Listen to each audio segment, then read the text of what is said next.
कि उनका माइंडसेट क्या होता है, किस प्रकार से वेल्थ अपनी ग्रो करानी होती है। कई लोगों को मैंने देखा है जो कमाते हैं पहले खर्च करते हैं। कि जो हम कमा रहे हैं उसको यूटिलाइज भी करो, इन्वेस्ट भी करो, लाइफ बैलेंस्ड होनी चाहिए। आमतौर पे लोग यही समझते हैं कि मैं कितना रिटर्न्स कमाऊंगा और कितना ज़्यादा पैसा डालूंगा तो मेरा वेल्थ क्रिएट होगा। क्योंकि टैक्स सिस्टम अगर आप देखो ना सर, तो हेवी जा रहा है अपना टैक्स। आइडियली अगर आपको सक्सेसफुल वेल्थ क्रिएट करना है तो पहले आपको कमाना होगा। इक्विटी में भी टैक्सेशन और बढ़ता जाएगा। म्यूचुअल फंड शेयर मार्केट भी होता है, ही नहीं होता है, जिसमें आप इन्वेस्ट करोगे तो आपका एक भी पैसा शेयर मार्केट में इन्वेस्ट नहीं होता है। कोई मिड एज में है, लाइक 40s 50s में, तो उसका इन्वेस्टमेंट किस प्रकार से होना चाहिए।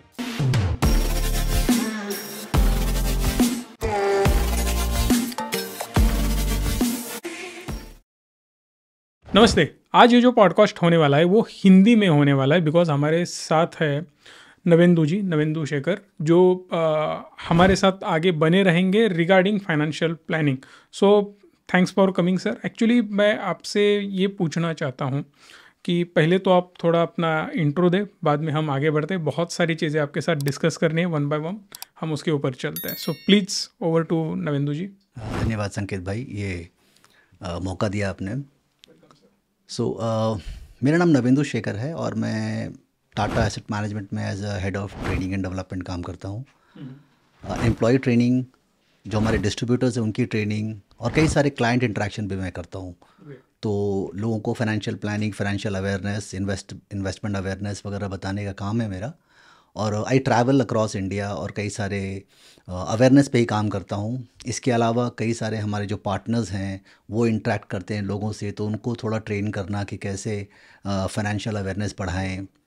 और इन्हीं सब retirement planning and goal planning, इनके बारे में हमारे सेशंस होते हैं। तो मैं अब तक 20 साल से BFSI में हूँ, इंश्योरेंस, म्यूचुअल फंड्स, यही काम कर रहा हूँ। तो इन्वेस्टमेंट से जुड़ा ही मेरा अनुभव रहा है इतने सालों से। सो आप शॉर्ट में टीचर के भी टीचर हो कह सकते हैं। सो वेल्थ कैसे बिल्ड होती है ये आपने देखा है, मतलब अलग अलग क्लाइंट को भी आपने देखा होगा कि उनका माइंडसेट क्या होता है, किस प्रकार से वेल्थ अपनी ग्रो करानी होती है, कहाँ पे लोगों की गलतियाँ होती है। सो इसीलिए मैंने आपके साथ ये पॉडकास्ट का प्लान किया था कि मेरे सारे इन्वेस्टर को पता चले कि किस प्रकार से इन्वेस्टमेंट करनी चाहिए, कैसे होती है, वेल्थ जनरेट कैसे करनी है हमें, एक छोटे अमाउंट से लेके उसको बहुत बड़ी अमाउंट कंपाउंडिंग के साथ कैसे की जा सकती है, उसके बारे में हमें अब डिस्कस करना है। सो प्लीज़ सर मुझे बताइए कि किस प्रकार से एक छोटे लेवल के साथ हम अगर शुरू करते हैं तो उसको हम बड़े स्केल पे लेके जा सकते हैं। एक छोटा इन्वेस्टर जो फिलहाल अभी 10-15-20 हज़ार भी सैलरी कमा रहा है ना, तो किस प्रकार से वो शुरुआत कर सकता है मार्केट में। संकेत भाई, आमतौर पे लोग यही समझते हैं कि मैं कितना रिटर्न्स कमाऊंगा और कितना ज़्यादा पैसा डालूंगा तो मेरा वेल्थ क्रिएट होगा। लेकिन मेरे अनुभव से मैंने देखा है कि रिटर्न्स और कितना बचा रहे हैं उससे ज़्यादा कुछ और चीज़ें हैं। जैसे कि पहली तो आप बचा कितना रहे हैं, क्या आप बचा रहे हैं कि नहीं बचा पा रहे हैं वो। दूसरा, किस लिए बचा रहे हैं, आपका गोल क्लियर है कि नहीं, मकसद क्लियर है कि नहीं। कई बार लोग सिर्फ रिटर्न के पीछे भागते हैं और उनका रहता है कि ठीक है हमने बचा लिया, अब कहाँ रिटर्न मिलेगा, और वो गड़बड़ करते हैं। तो वो लक्ष्य होना बहुत ज़रूरी है, क्यों बचा रहे हैं, बचाने की प्रवृत्ति होना, अच्छा, वो बहुत इम्पॉर्टेंट है। जैसे कि फॉर एग्जांपल कई लोगों को मैंने देखा है जो कमाते हैं पहले खर्च करते हैं, बचा तो इन्वेस्टमेंट की सोचते हैं। राइट। अब ये गलत अप्रोच है। आइडियली अगर आपको सक्सेसफुल वेल्थ क्रिएट करना है तो पहले आपको कमाना होगा, और उसके बाद पहले अपने गोल के हिसाब से, लक्ष्य के हिसाब से प्लानिंग करनी पड़ेगी, और आपको पर मंथ कंट्रीब्यूशन देखना पड़ेगा कितना बचाना है। तो आपने कमाया, पहले उतना बचा लीजिए, उसके बाद जो बचा उस पर खर्च चलाइए। तो रिवर्स मैं सिंपल की ये देता हूँ कि पहले कमा के खर्च करके बचाने वाला ओल्ड सिस्टम है, या ये गलत सिस्टम है। कमाइए, बचाइए, फिर खर्च कीजिए। तो ये प्रवृत्ति है। और दूसरा है कि आप कितने लंबे समय तक इन्वेस्टेड रहते हो, वेल्थ उससे क्रिएट होता है। वेल्थ कहाँ कर रहे हो, कितना रिटर्न्स आ रहा है, ये इमटेरियल है। कितने दिनों तक इन्वेस्टेड हो, और आपके इन्वेस्टमेंट की हैबिट कैसी है, बिहेवियर कैसा है, तो पूरा उस पर डिपेंड करता है। तो एक छोटे स्केल पे जो बंदा शुरू कर रहा है, लाइक आप पकड़ लो 10-20 हज़ार रुपये इन्वेस्ट कर सकता है वो, या आप ये कम समझ लो कि एक 25 हज़ार सैलरी है उसकी। अब 25 हज़ार वाला बंदा इन्वेस्ट क्या करेगा, फिर कमाएगा क्या, खाएगा क्या और निचोड़ेगा क्या, एक बोला जाता है ना, उस प्रकार से अगर उसके पास ज़्यादा इनकम ही नहीं है तो वो इन्वेस्ट कैसे करेगा, क्योंकि उसके ईएमआईज पड़े हुए हैं, बहुत सारे खर्चे होते हैं, और इसमें से अगर समझो वो 2-3 हज़ार बचा भी लेता है तो 2-3 हज़ार सेव करके होगा क्या, उससे बेटर है कि वो भी ख़त्म कर दे, एंजॉय कर ले। यही माइंडसेट होता है ना। बात सही है कि इनकम अगर कम है तो फिर क्या करेंगे, बट रफली अगर आपको अपने लक्ष्य अटेन करने हैं तो या तो इनकम बढ़ाइए, राइट, या फिर जो भी आप सेव कर रहे हैं सेविंग्स बढ़ाइए, अपनी सेविंग्स की इनकम में कम खर्च कीजिए, ज़्यादा बचाइए, और जो बचाएंगे उसको भी इन्वेस्ट इस प्रकार से कीजिए कि वो इन्फ्लेशन को बीट कर पाए, हम्म। राइट। तो फॉर एग्जांपल आम तौर पे लोग जहाँ इन्वेस्ट करते हैं, और मैंने कई बार देखा है कि उनके जो रिटर्न्स होते हैं वो इन्फ्लेशन के बराबर होते हैं। फॉर एग्जांपल इंडिया में अगर आप देखोगे इन्फ्लेशन हमारा 5-6% रहता है, ये गवर्नमेंट का डेटा है। मिनिमम 6% तो है ही। हम जो इन्फ्लेशन फेस करते हैं, जो हाउस होल्ड इन्फ्लेशन है, इट इज़ एक्चुअली 10% से भी ज़्यादा होता है, 9-10% से भी ज़्यादा होता है। एग्जाम्पल, बड़े शहरों में आप देखोगे कि हाउस रेंट, जो रेंट अग्रीमेंट बनता है तो वो 10% पे बनता है। अब इसका करेक्ट। क्या मापदंड है, 10% क्यों बनता है रेंट अग्रीमेंट? हर साल क्योंकि 10% आपको 10%, ज़्यादा देना पड़ेगा रेंट। अगर इंक्रीमेंट 10% हो रहा है, इसका मतलब आपका लैंडलॉर्ड ये मान के चल रहा है कि महंगाई 10% है, राइट, जबकि गवर्नमेंट का कोई डेटा 10% नहीं है। तो ये 10% आता कहाँ से है? ये समाज की महंगाई है, ये भी हम हर दिन फेस करते हैं समाज में इतनी महंगाई। तो आइडियली अगर आप फिक्स्ड इनकम की तरफ या ऐसी जगह इन्वेस्ट करते हो जहाँ आपको 5-6% रिटर्न्स आता है, तो आप इस महंगाई को मैच नहीं कर पाओगे। तो एक तो आपकी इनकम कम है, ऊपर से आपकी सेविंग्स भी कम है, और उसको इन्वेस्ट भी ऐसी जगह कर रहे हो जो समाज की महंगाई को बीट नहीं कर रहा है। तो संकेत भाई, ये बहुत सीरियस इशू है। इसमें ना यंगस्टर्स को खास करके सेविंग्स आज की तारीख में बहुत इंस्टेंट ग्रेटिफिकेशन इतना है कि लोग इतना अमेज़ॉन, फ्लिपकार्ट ऐसे सेल रहते हैं कि लोग सेविंग्स नहीं कर पाते हैं, और अगर किए भी तो इतना डरते हैं कि उसको ऐसी जगह इन्वेस्ट करते हैं, एफडीज एंड ऑल, जहाँ पे उसका रिटर्न्स इन्फ्लेशन से भी कम आता है। तो नटशेल में 2 चीज़ें बोलना चाहूँगा, एक तो सेविंग्स बढ़ाइए, और दूसरा जो भी सेविंग्स हो रही है उसको थोड़ा सा रिस्क लेके थोड़ा सा ज़्यादा रिटर्न्स या लॉन्ग टर्म रिटर्न्स की तरफ आप इन्वेस्ट कीजिए। सेफ तरीके बहुत सारे अवेलेबल हैं, और उनका यूज़ कीजिए आप। सो कौन से एसेट क्लास में कितना इन्वेस्ट करना चाहिए, आपको क्या लगता है कौन से एसेट क्लास हमें एक्सप्लोर करने चाहिए? ओके, तो बहुत सारे स्ट्रैटेजीज होती है इन्वेस्टमेंट में। मैं कहूँगा कि ये वन साइज़ फिट्स ऑल नहीं होता है कि मतलब एक मैंने बता दिया और सबको वही होगा, राइट। बट रफली इन्वेस्टमेंट्स कहाँ करें, कितना करें, इससे पहले इम्पॉर्टेंट है क्यों करें, राइट, लक्ष्य। जैसे कि फॉर एग्जांपल अगर मैं गाड़ी लेके निकला, तो गाड़ी स्टार्ट करूँगा तो पहले डालूंगा ना कि गूगल पे कि जाना कहाँ है, लक्ष्य, राइट। तो उसी प्रकार से पहले आप डिसाइड कीजिए कि आपका होराइजन क्या है, किस मकसद से आप इन्वेस्ट कर रहे हो। आमतौर पे संकेत भाई, लोग इन्वेस्ट क्यों करते हैं? 2-4 गोल्स होते हैं लाइफ के, रिटायरमेंट है, बच्चे का एजुकेशन है, मैरिज है, घर खरीदना, गाड़ी लीजर, खरीदना। कार खरीदना, वो सब। तो आप पहले सेट कीजिए अलग अलग मकसद है। उसके बाद जो सबसे लंबा टेन्योर का है ना, उसमें आप थोड़ा रिस्क ले सकते हैं, बिकॉज आपके पास वक्त बहुत है। करेक्ट। तो मार्केट्स का फॉर एग्जांपल देखिए, सेंसेक्स की बात करता हूँ, 1980 में 100 पॉइंट पे शुरू हुआ था, आज 80-81 हज़ार के आसपास है। इस दौरान कई अप्स एंड डाउन्स रहे हैं, बट ओवरऑल अगर CAGR में कैलकुलेट करूँ तो समथिंग अराउंड 16% है मार्केट का। मैं सेंसेक्स की बात कर रहा हूँ। बट ये जर्नी स्मूथ नहीं रही है, कई अप्स एंड डाउन्स रहे हैं, सब प्राइम क्राइसिस आया है। लॉन्ग टर्म में ये रिस्क आदमी ले सकता है, राइट, वोलेटिलिटी का। तो लॉन्ग टर्म की जो इन्वेस्टमेंट्स है वो आप इक्विटी में डाल सकते हैं। इसको कई सारे स्ट्रैटेजीज बोलते हैं, इसे बकेट स्ट्रैटेजी बोलते हैं, कि 3 बकेट आप बनाते हैं। एक शॉर्ट टर्म बकेट बनाते हैं जहाँ पे आपकी शॉर्ट टर्म की लिक्विडिटी कभी भी ज़रूरत पड़ सकती है, मेडिकल एंड इमरजेंसी, तो वहाँ आप लिक्विड फंड्स वगैरह में पैसे रखते हैं, जो रिस्क कम होगा। फिर मिड टर्म होते हैं जहाँ आप मॉडरेट रिस्क लेते हैं, 5 से 10 साल का होराइजन। और एक लॉन्ग टर्म बकेट होता है जहाँ पे आप रिस्क वाले प्रोडक्ट ले सकते हैं। तो इक्विटी जनरली मैं एडवाइस करूँगा, जो आपके लाइफ के लॉन्ग टर्म गोल्स हैं उसको इक्विटी से पूरा कीजिए, उसमें इक्विटी में इन्वेस्ट कीजिए। ओके। सो एक तो इक्विटी हो गया, और कौन से एसेट क्लास में हमें जाना चाहिए? टोटल एसेट क्लास कौन कौन से आप बता पाओगे? तो जो शॉर्ट टर्म बकेट मैंने बोला, जो लिक्विडिटी के लिए चाहिए, तो उसमें आप म्यूचुअल फंड के थ्रू मैं उदाहरण देना चाहता हूँ। म्यूचुअल फंड में कई सारे प्रोडक्ट हैं। तो कई लोगों की ये धारणा है कि म्यूचुअल फंड का मतलब होता है share market. Mutual fund share market भी होता है, ही नहीं होता है। यहाँ पे कई सारे ऐसे प्रोडक्ट हैं जिसमें आप इन्वेस्ट करोगे तो आपका एक भी पैसा शेयर मार्केट में इन्वेस्ट नहीं होता है। तो liquid funds and date funds and all, ये आप एफडी और सेविंग्स अकाउंट की तरह है। तो लिक्विडिटी बहुत होती है, सिक्योरिटी भी रहती है। म्यूचुअल फंड में शब्द गारंटीड तो नहीं यूज़ कर सकते हैं, बट ये बहुत ऑलमोस्ट बहुत कम रिस्क के साथ आती है, बहुत कम रिस्क होता है, बट लिक्विडिटी बहुत ज़्यादा होती है। तो शॉर्ट टर्म के जो इन्वेस्टमेंट्स हैं ना, 3 साल 4 साल जो लिक्विडिटी होती है वो आप लिक्विड फंड्स में डाल सकते हैं। बड़ी मार्केट फंड्स हैं बेस्ड ऑन द होराइजन। 5 साल के आसपास का अगर आपका होराइजन है और आप इक्विटी में डालना चाहते हैं तो इंडेक्स भी है, लार्ज कैप फंड्स हैं। अदर एसेट क्लास में एसेट एलोकेशन के हिसाब से आप अगर गोल्ड में इन्वेस्ट करना चाहते हैं कि आप अगर लास्ट 10-15 साल देखें तो अलग अलग वक्त पे अलग अलग साइकिल रहा है।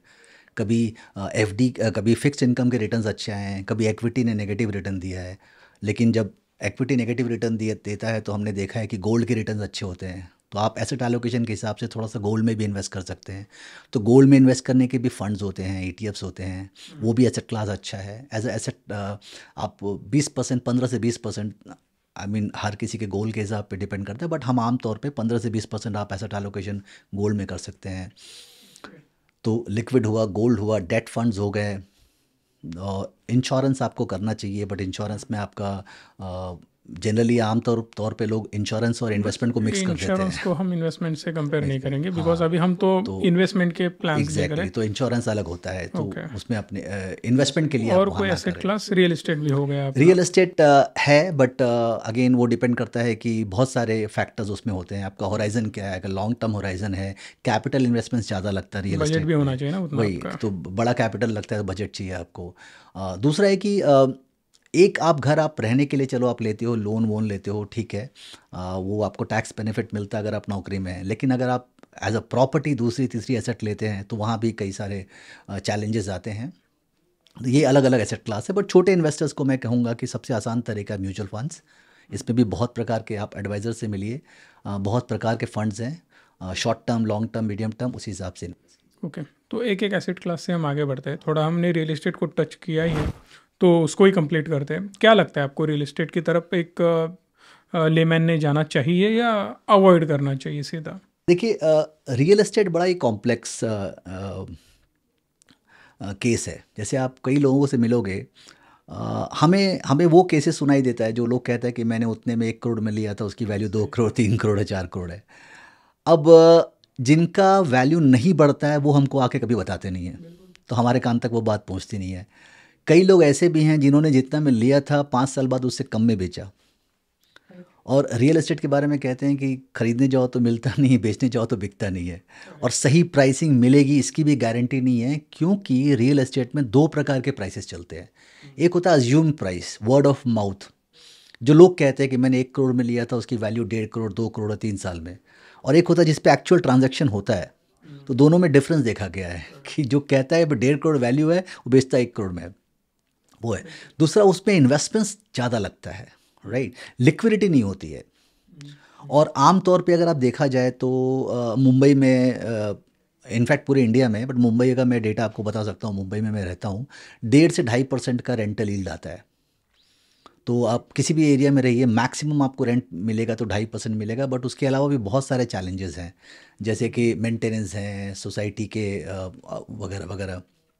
तो रियल एस्टेट है, लुक्स गुड कि प्रैक्टिकल फिजिकल दिखता है, बट उसके अपने चैलेंजेस हैं। हाँ, रियल एस्टेट का एक मैं क्लियरली बोलना चाहता हूँ, वो बहुत ज़्यादा अगर आपके पास उसके बारे में नॉलेज हो तभी उतरना। रियल एस्टेट एक सेपरेट बिजनेस है। जैसे हम एक कंपनी रन करते हैं ना, वैसे रियल एस्टेट का बिजनेस अगर आपके खून में है तभी आप रियल एस्टेट में उतरना, अदरवाइज फंसोगे। मैंने मेरे 90% क्लाइंट देखे, 90%, जिनकी 90% वेल्थ सिर्फ एक घर में, कि मैंने परचेस कर लिया 50 लाख का घर। अरे तुम्हारी सैलरी 5 लाख पर ईयर है, तुमने 50 लाख का घर परचेस किया, ज़िंदगी मेरी जाने वाली है उसका ईएमआई भरने में। तो जब तक तुम ईएमआई फ्री होगे तब तक रिटायर हो चुके होंगे, फिर इनकम तुम्हारा बंद हो गया, फिर तुम अपनी लाइफ एंजॉय कब करोगे? फिर हम अरे यार रेंट पे रहे क्या? अरे अगर तुम्हारा इनकम ही नहीं है तो कैसे? मतलब कल बोलोगे मुझे रोल्स रॉयस लेनी है, इनकम ही नहीं है, फिर हम सपना देख रहे हैं कि रोल्स रॉयस मुझे लेनी है, तो नेक्स्ट टू इम्पॉसिबल है। ये एक पहली चीज़। दूसरी इंपॉर्टेंट चीज़ सर मैंने देखी है ना, कि बहुत बड़े बड़े क्लाइंट है मेरे पास, जिनका किसी को 10 करोड़ इन्वेस्ट कर किया है मेरे पास, या किसी ने 5 करोड़, किसी ने 3 करोड़। जब हम उनसे मिलते हैं तब पता चलता है कि सर मेरे पास ना 3 करोड़ कैश है। क्यों, कैसे कैश है? सर रियल एस्टेट का बिजनेस करता हूँ तो कैश है। तुम्हारे घर में 3 करोड़ पड़ा है, इसका सिंपल मीनिंग है कि उस पर तुम रिटर्न नहीं कमा पा रहे हो। एवरेज समझो, एक 10% भी इंटरेस्ट उस पर मिलता तो सीधा आप 30 लाख रुपए पर ईयर वेस्ट कर रहे हो। सो अगर हम कुछ इधर उधर का टैक्स बचाने के लिए वाइट को ब्लैक कर रहे हैं, ये बहुत बड़ी गलती होती है। और बहुत सारे ऐसे होशियार लोग हैं ना सर, कि वो टैक्स किसी को तो बचाना है, और हम लोग क्या करते हैं, अपना वाइट वाला पैसा उसको ब्लैक करके दे देते हैं। 1 करोड़ की प्रॉपर्टी परचेस करेंगे और एग्रीमेंट करेंगे 70 लाख का, 30 लाख रुपए कैश में दिए। तो जो आगे जब वो बेचने जाता है ना, तब अननेसेसरी कैपिटल गेन इसको देना पड़ता है। अब उस पर भी गवर्नमेंट ने बहुत सारे स्ट्रिक्ट रूल निकाले हैं। बट और एक अगला पॉइंट मैंने देखा है रियल एस्टेट में, होता यह है, मैंने 50-60 लाख की प्रॉपर्टी परचेस कर ली। सपोज मैंने 60 लाख की प्रॉपर्टी परचेस कर ली है। अब 60 लाख की आज परचेस करने के बाद 5 साल बाद मुझे क्या लगता है, अभी उसकी तो वैल्यू 80-90 लाख रुपए हो गई है। हाँ जी, मान रहे बिल्कुल। बट नए प्रॉपर्टी की प्राइस 90 लाख है, तुम्हारी प्रॉपर्टी तो पुरानी है। अब 90 लाख में सेम रेट तुमको कोई नहीं देने वाला, बिकॉज तुम्हारी 20 साल, 15 साल, 5 साल पुरानी प्रॉपर्टी है। जितनी प्रॉपर्टी आपकी पुरानी हो जाएगी, बिल्डिंग पुरानी होती जाएगी, आपकी वैल्यूएशन डिक्रीज होती जाएगी। सो दैट एक्चुअल आपने कमाया क्या, ROI, रिटर्न ऑन इन्वेस्टमेंट, ये समझ में नहीं आता है। सबसे बड़ी इन्वेस्टमेंट हमारी रियल एस्टेट होती है जिंदगी भर की, सब हर किसी का 53% इंडिया में एवरेज। सो अगर इतनी बड़ी हम इन्वेस्टमेंट कर रहे हैं और क्या सोचते हैं, हाँ रियल एस्टेट का तो प्राइस बढ़ता ही रहता है, 10-12 प्रॉपर्टी देख लेंगे और इसमें से एक बाय कर लेंगे। ROI नाम की किसी को भी चीज़ पता नहीं है, मतलब मैक्सिमम लोग उसके ऊपर फोकस नहीं करते। सो दैट मैं भी जनरली रिकमेंड करता हूँ कि रियल एस्टेट को इन्वेस्टमेंट की तरह मत देखो। रियल एस्टेट एक आपका आप बोल सकते हो एक्सपेंस है, क्लियर। और एक छत होनी चाहिए, तो आदमी एक घर लेता है जनरली, बिल्कुल जिंदगी में लेता है। तो आप गहने पहन रहे हो, वो इन्वेस्टमेंट नहीं है, सीधा एक्सपेंस है। तुम एंजॉय कर रहे हो ना, तुम पहनो, तुमको घर चाहिए 1 या 2 करोड़ का ले लो, बट उसको एज ए एक्सपेंस ट्रीट करो कि मैं ले रहा हूँ। तुम बेचोगे नहीं घर तो इसका मतलब ये है कि कम से कम ये कंसिडर करो कि ये मैं इन्वेस्टमेंट के तौर पे नहीं ले रहा हूँ, मेरे एंजॉयमेंट के लिए ले रहा हूँ। डेफिनेटली सबने एंजॉय करना चाहिए। बहुत सारे लोग मुझे ये पूछते हैं, आप तो बोलते हो इन्वेस्टमेंट करो इन्वेस्टमेंट करो, और मैं पर्सनली बोलता हूँ कि तुम एंजॉय भी करो। बहुत सारे लोग क्या बोलते हैं कि बड़ा पोर्शन तुम इन्वेस्टमेंट में लगा दो, बट एंजॉय कब करे। तो दोनों का मिश्रण होना चाहिए कि जो हम कमा रहे हैं उसको यूटिलाइज भी करो, इन्वेस्ट भी करो, लाइफ बैलेंस्ड होनी चाहिए। तो एक हुआ अपना रियल एस्टेट। सो गोल्ड के ऊपर आप क्या? देखिए, गोल्ड भी अगेन इसका व्यू बड़ा एसेट एलोकेशन के हिसाब से गोल्ड होना चाहिए, राइट। बट गोल्ड का अगर आप देखोगे तो लोग एक क्रेज़ है इंडिया में, आज से नहीं है, सदियों से है। एंड आप हिस्ट्री में जाके देखोगे तो this part of the world was like, हम लोग क्रेजी थे गोल्ड को लेके। Not only India, India, Indonesia, Philippines, China, ये जो पार्ट ऑफ द वर्ल्ड है, तो आज भी वो ट्रेंड कैरिड हो रहा है ना। तो लोग गोल्ड में क्या करते हैं, गहने पे बना के इन्वेस्ट कर देते हैं कि यूज़ करेंगे। जैसा आपने भी कहा कि गहना भी आप पहनते हो तो आप एक्चुअली वो एक्सपेंस है, फिर आपका मेकिंग चार्जेस लगता है। उसके बाद गोल्ड की अप्रिसिएशन अगर आप देखोगे तो बड़े स्पाइक्स पे रहती है। एक हाइक आएगा, फिर वो फ्लैट हो जाएगा, फिर हाइक आएगा, फिर फ्लैट हो जाएगा कंसिस्टेंटली। मतलब अगर आप फॉर एग्जांपल 1980 का डेटा निकालता हूँ तो कुछ 1300 रुपये का भाव था गोल्ड का 10 ग्राम का 1980 में, और आज कितना है, समथिंग अराउंड 70,000 के आसपास, राइट। तो मतलब कितना 55-60 टाइम्स हुआ है। तो अगर मान लो 1980 में, मैं एक रफली लेता हूँ कि 1 लाख रुपये अगर आपने गोल्ड में डाला हो तो उसकी वैल्यू 55-60 लाख होती। इतने एफर्ट के बाद, राइट, आप लॉकर चार्ज देते, मेकिंग वेकिंग चार्ज देते, और उसका CAGR मैटर करता है। लोगों को लगता क्या है सर 1 लाख के मेरे 55 लाख हो गए, बट 55 तुमने FD भी कर दी होती तो भी उतना ही होने वाले थे। FD में 60 लाख होता, 8% का CAGR है।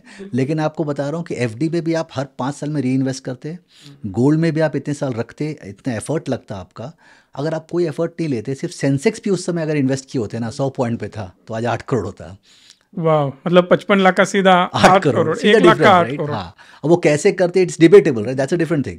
बट आप सोचो 100 पॉइंट पे सेंसेक्स था बिना एफर्ट के, आप म्यूचुअल फंड स्टॉक्स को छोड़ दो, बिना एफर्ट के भी अगर कोई सेंसेक्स पे अगर डाला होता 1 लाख 8 करोड़ होता, 1 लाख का गोल्ड 55 लाख, 1 लाख का एफडी 60 लाख के आसपास।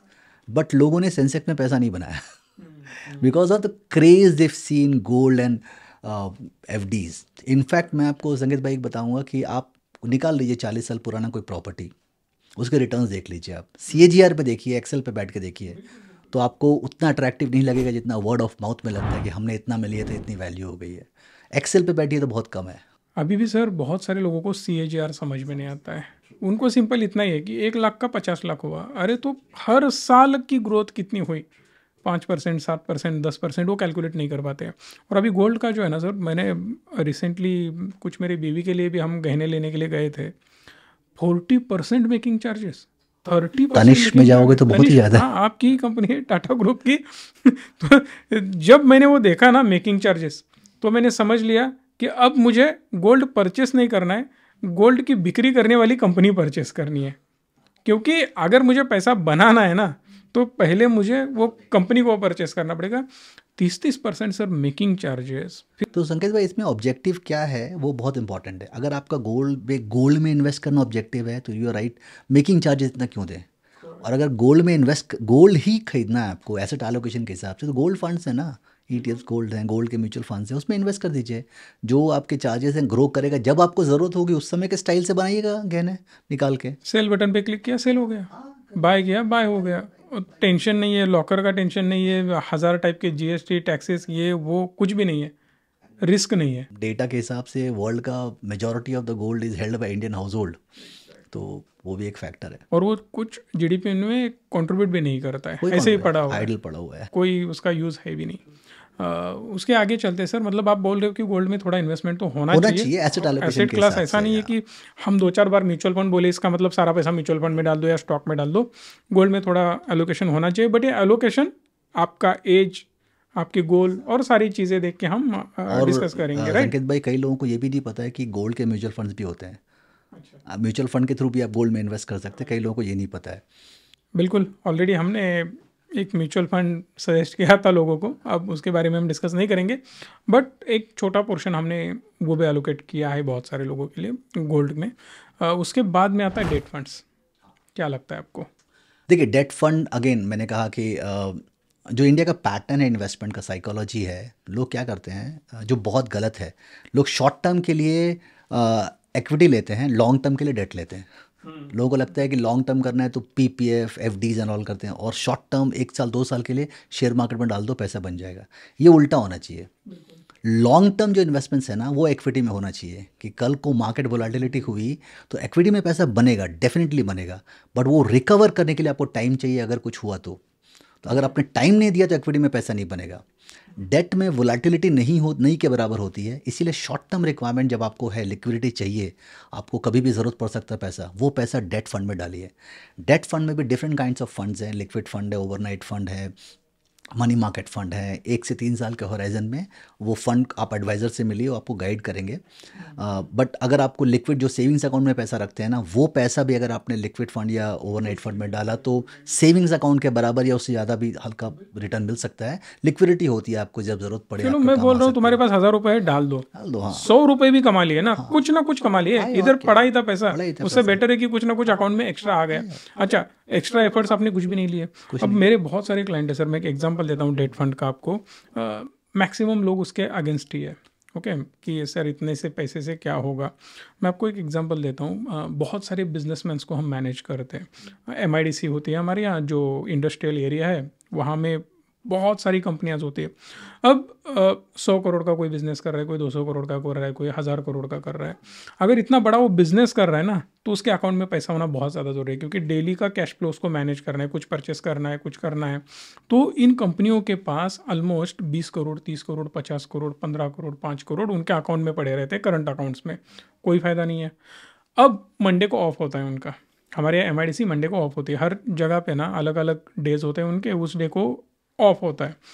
तो हमने क्या किया, उनको पूछा कि सर 20 करोड़, 30 करोड़, 15 करोड़ आपके पड़े हैं। हाँ जी पड़े। मंडे ऑफ है, संडे ओवरऑल ऑफ होता है।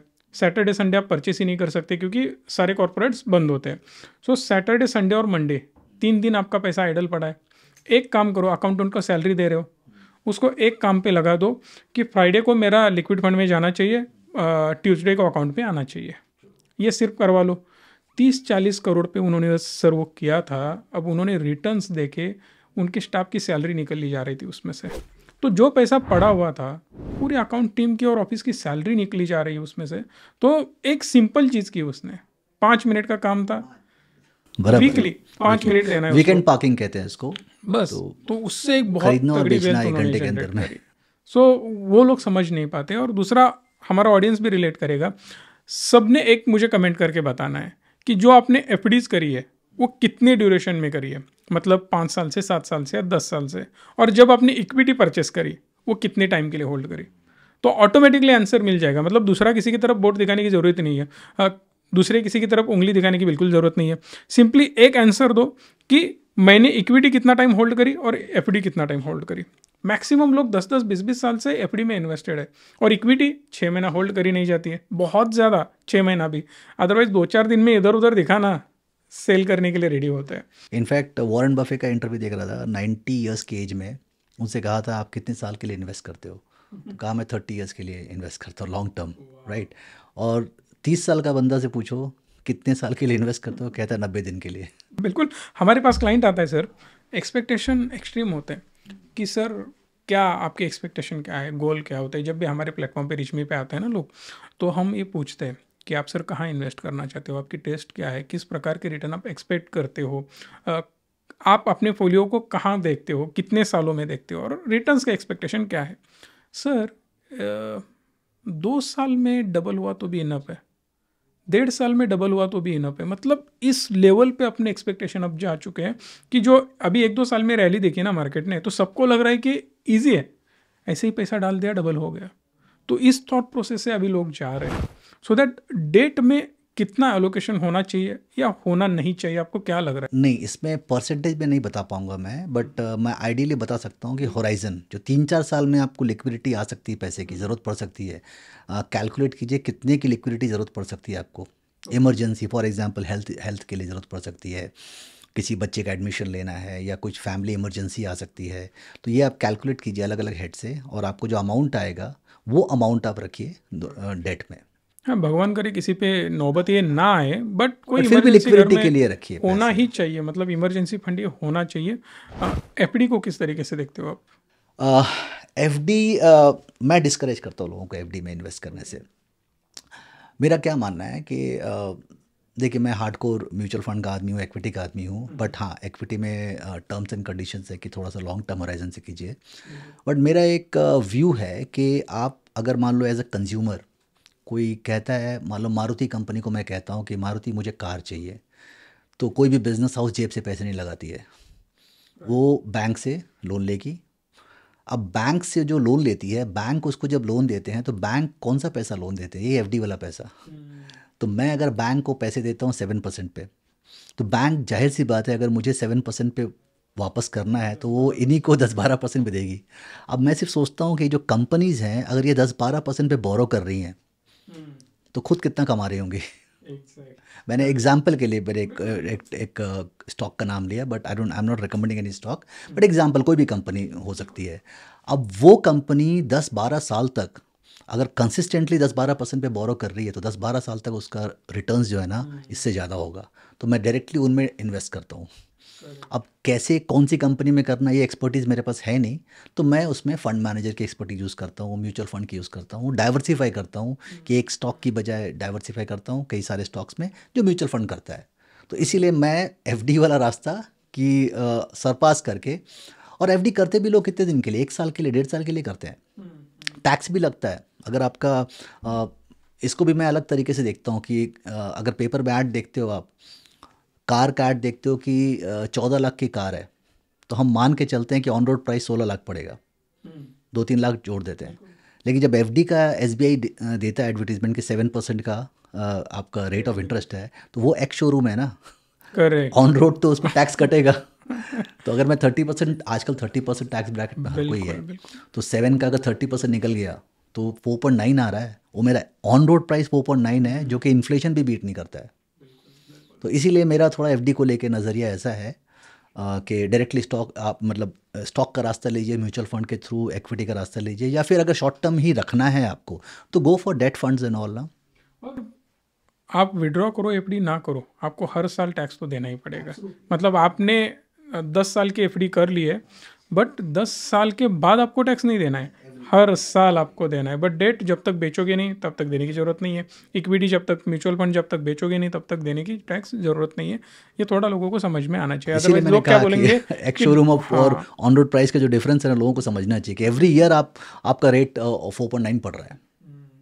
क्योंकि टैक्स सिस्टम अगर आप देखो ना सर, तो हेवी जा रहा है अपना टैक्स अभी फ़िलहाल। हर बार कुछ ना कुछ नया, रियल इस्टेट पे आपने देखा कि LTCG वगैरह क्या हो चुका है, या कैपिटल गेन का क्या कर दिया है उन्होंने। तो क्या लगता है आपको कि इक्विटी में भी टैक्सेशन और बढ़ता जाएगा आगे? देखिए, टैक्सेशन के तो एग्जैक्टली क्या करेंगे पता नहीं, चेंजेस आएंगे। मैं सिर्फ ये देखता हूँ कि अभी भी दुनिया भर में ना जो डेवलप्ड इकोनॉमी की तरफ अगर हम जा रहे हैं, हम डेवलपमेंट की तरफ जा रहे हैं, we are competing with Europe, America and all, तो वहाँ के जितना टैक्सेशन अभी भी नहीं है इंडिया में। Correct. तो मतलब अगर हम बहुत डेवलप होंगे तो हम उनकी तरफ जाएंगे, तो हर पैरामीटर में जाएंगे, तो उम्मीद करोगे टैक्स ज़्यादा ही होगा, लेकिन अर्निंग्स भी ज़्यादा होगी। बिल्कुल राइट, बिल्कुल। तो टैक्स में बहुत सारे रिफॉर्म्स आ सकते हैं, डिपेंड करता है। तो हम पर उस पर, कैपिटा इनकम पे तो अनकंट्रोलेबल है हम उस पर बात नहीं कर सकते हैं, जो बिल्कुल। कंट्रोलेबल है हम उस पर बात कर सकते हैं कि रिटर्न्स एंड हॉराइजन और हैबिट्स और बिहेवियर, जो चीज़ हमारे कंट्रोल में है।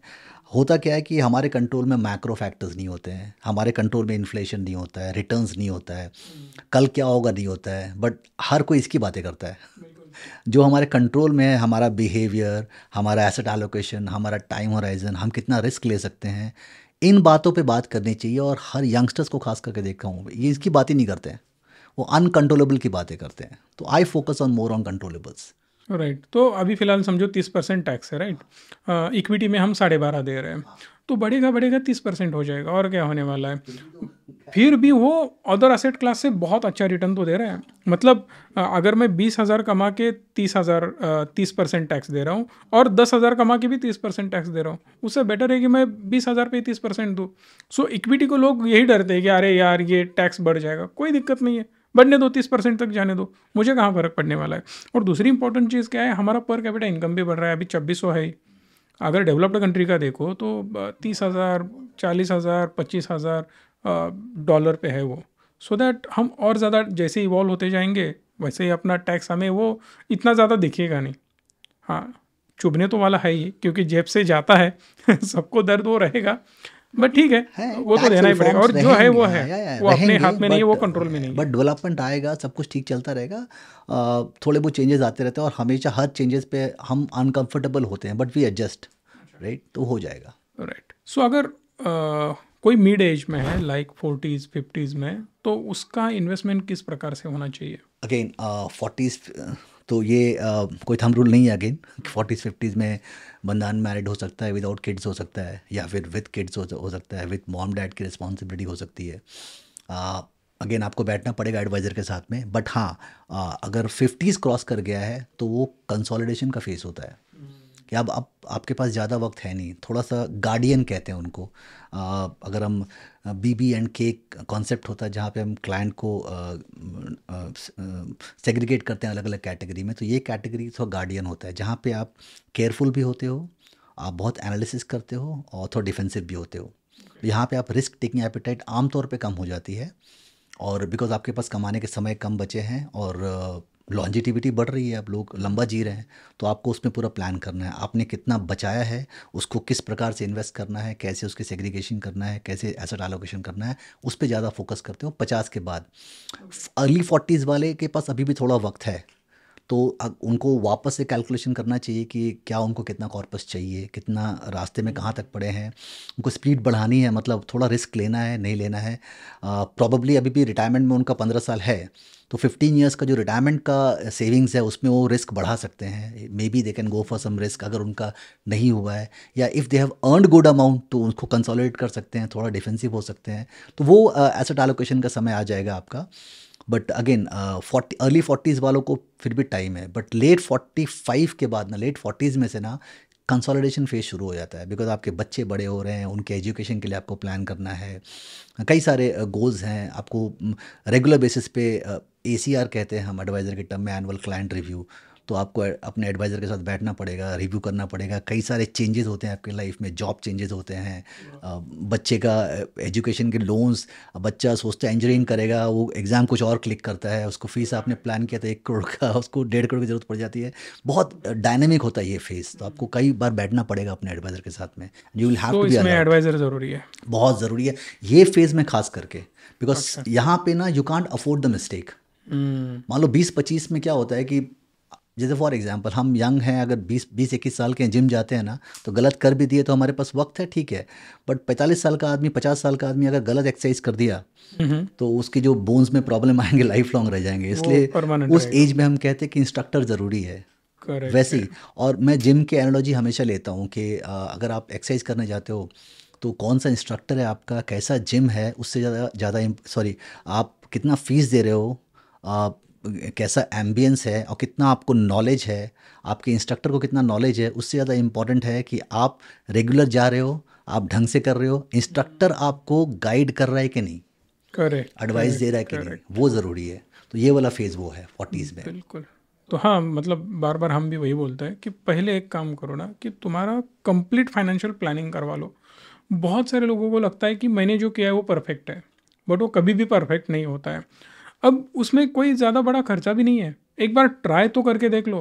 कोई भी है ना, हम लोग बोलते हैं कि इंडिया का फूड सबसे बेस्ट है। अब कौन से बेसिस पे बोल रहे हो? तुमने बाहर का फूड खाया है कभी? अगर कभी हमने कुछ बाहर का खाया ही नहीं है तो कैसे कंपेयर कर सकते हैं हम लोग? सो पहले टेस्ट करके देखना चाहिए।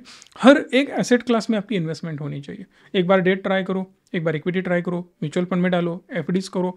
हर जगह पे थोड़ा थोड़ा इन्वेस्ट करके देखो। मेजर जहाँ पे करना है आप करो, बट सारे एसेट क्लास ट्राई करके देखो। इवन ट्रेडिंग भी करना है ना तुमको, ट्राई करके देख लो। जब तक 10,000 गवाओगे नहीं, option buying out of the money in the money by करके देख लो, जीरो करवा लो, तब समझ में आ जाएगा। क्योंकि जब तक हम करेंगे नहीं तब तक वो पता नहीं चलेगा कि वो हमें सूट होता है नहीं होता है। सो जो लोग हमारे पास आते हैं ना सर, मेजरली उनको चिंता अपने बच्चे की होती है। तो क्या चिंता है? तो उसकी शादी की चिंता है, उसका एजुकेशन का हमें बहुत ज़्यादा टेंशन है कि फीस इतनी बढ़ रही है, ये हो रही है, वो हो रही है। तो उनको मैंने पूछा कि तुमने इन्वेस्टमेंट क्या किया है? तो नहीं सर, हमने उसका कोई प्लान नहीं किया। तो जो भी है एफडीज है, या कई एक प्लॉट लेके रख दिया है। तो लोगों को अभी तक ये अवेयरनेस ही नहीं है कि हर एक गोल प्लान करके उसके लिए एक अलग कॉर्पस हमें इन्वेस्ट करना होता है। तो उसका सर एक ब्रॉडर लेवल पे अगर हमें प्लान करना है तो किस प्रकार से वेल्थ जनरेट हो सकती है। अगर समझो मुझे 10,000 15,000 इन्वेस्ट करना है, तो हम उस वेल्थ को कितना बड़ा बना सकते हैं और कैसे हम बढ़ाते हुए आगे जा सकते हैं। मतलब और एक चीज़ मैं बताता हूँ, स्टेप अप SIP भी। अगर आप बहुत ज़रूरी है। 10,000 इन्वेस्ट कर रहे हो तो अगले साल तुम्हारी सैलरी भी बढ़ रही है, एक्सपेंसेस भी बढ़ रहे हैं, उसके हिसाब से अगर तुम्हारा 10% इंक्रीमेंट होता है तो 10% ऐड भी करो ना इन्वेस्टमेंट में। कितना बढ़ने वाला है? 10,000 में 1,000 बढ़ने वाला है। बट 1 लाख सैलरी कमा रहे हो तो 1,10,000 सैलरी होनी भी वाली है। तो इसका संकेत भाई प्रैक्टिकल एक्सपीरियंस बता रहा हूँ मैं।